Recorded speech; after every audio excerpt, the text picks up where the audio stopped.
Rocks in His Head by Carol Otis Hurst. Illustrated by James Stevenson.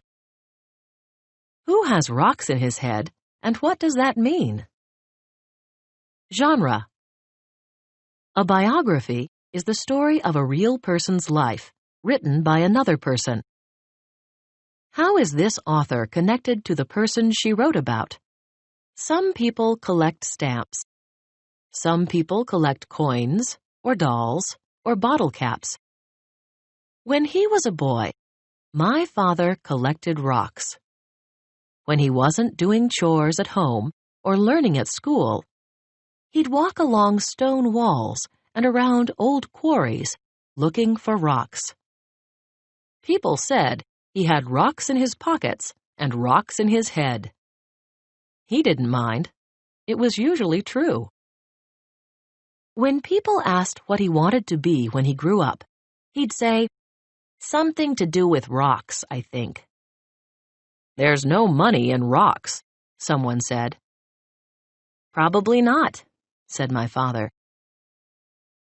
When he grew up, my father decided to open a gas station. People called them filling stations then.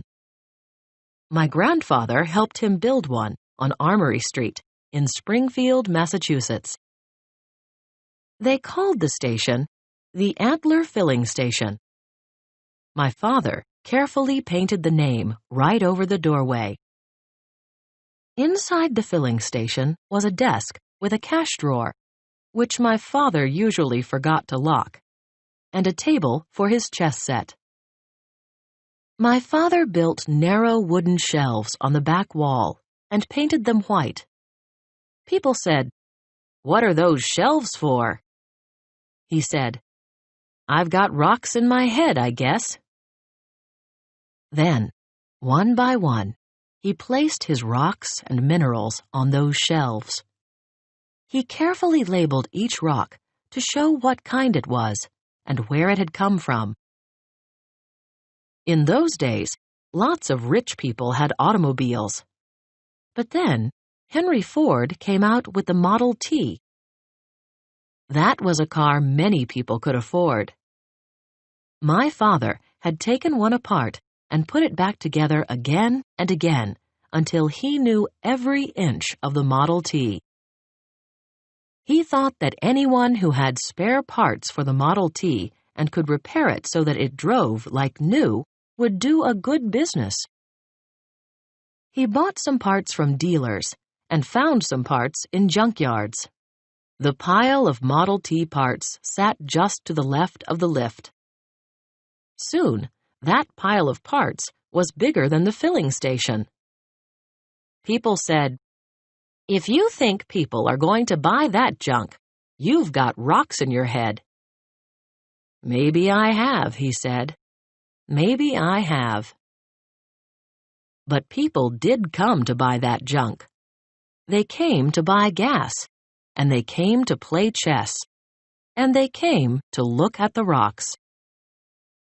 For a while, my father was too busy for the chess games. He was pumping gas, changing tires, and fixing Model Ts. "Where did you get this one?" a customer would say, holding up a rock. "Found it in a slag pile in New Hampshire," he'd say. Or, "Traded for it with a fella from Nevada.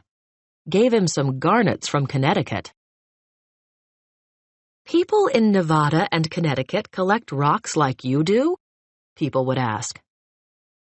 "Lots of folks have rocks in their heads," said my father. He'd dig into his pocket and take out a rock. "Take a look at this one." Then the stock market fell. At first, people didn't think it would matter much to my father. After all, he had no money in the stock market. "I may have rocks in my head," he said, "but I think bad times are coming." And bad times did come. People couldn't afford to buy new cars or fix their old ones. When business was slow, my father would play chess with some of his customers. When business was very slow, my grandfather would mind the filling station, and we'd pile as many of us kids as would fit into our Model T, and we'd hunt for more rocks with my father. He had to build more shelves for the rocks up the west wall of the station. Then people stopped coming for gas. They stopped coming to play chess, and they even stopped coming to look at the rocks and minerals. They were all too busy looking for work. One day, my father picked up the chess set and carefully packed it in a big box. He took down each mineral, wrapped it in newspaper, and carefully placed it in a wooden box. When his friends came with a truck to help us move, they said, "Watch out for those wooden boxes. He's got rocks in his boxes now."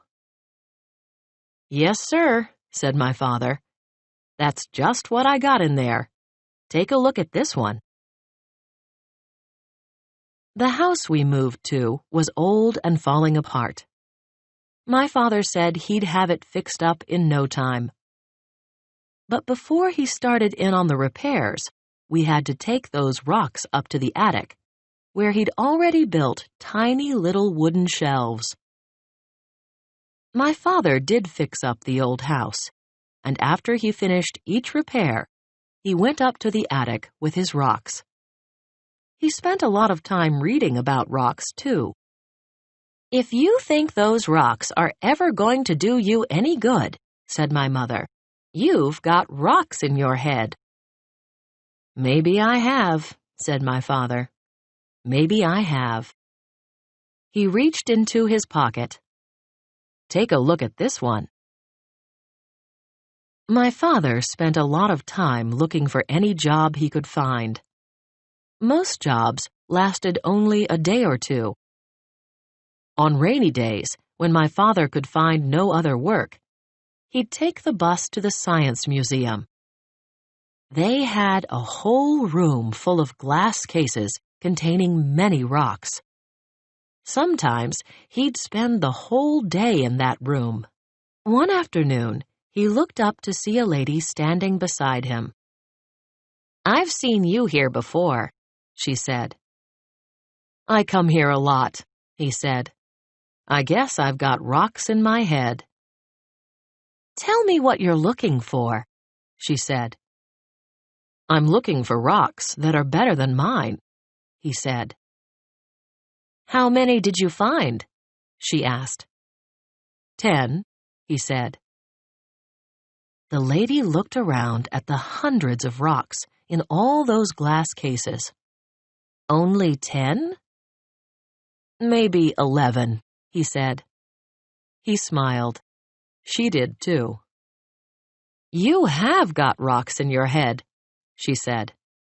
"I'm Grace Johnson, the director of this museum. These rocks have come from all over the world." "So have mine," said my father. He reached into his pocket. "Take a look at this one," he said. "Did you study rocks at college?" she asked. "Couldn't afford to go to college," he said. "Let me see the rest of your rocks," she said. Mrs. Johnson got out her big Packard touring car, and my father got in. They drove to our house. "Where are the rocks?" she asked. "Up here," said my father, leading the way to the attic. "Watch your step." 2 hours later, Mrs. Johnson said, "I can't hire you as a mineralogist. The board won't allow it. But I need a night janitor at the museum. Will you take the job?" "Will I be cleaning rocks?" he asked. "Sometimes," she said. So my father took the job as night janitor at the museum. Before he went home, he'd open some of the mineral cases and scrub some of the rocks with a toothbrush until they sparkled like diamonds. Mrs. Johnson came in early for work one morning and saw him carefully writing a new label for one of the rocks. "What are you doing?" she asked. "One rock was labeled wrong," he said, I fixed it." Mrs. Johnson smiled.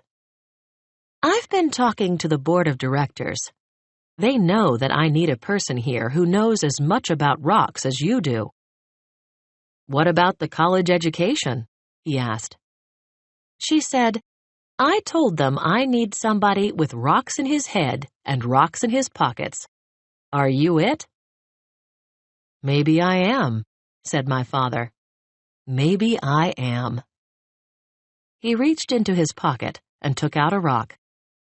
"Take a look at this one," he said.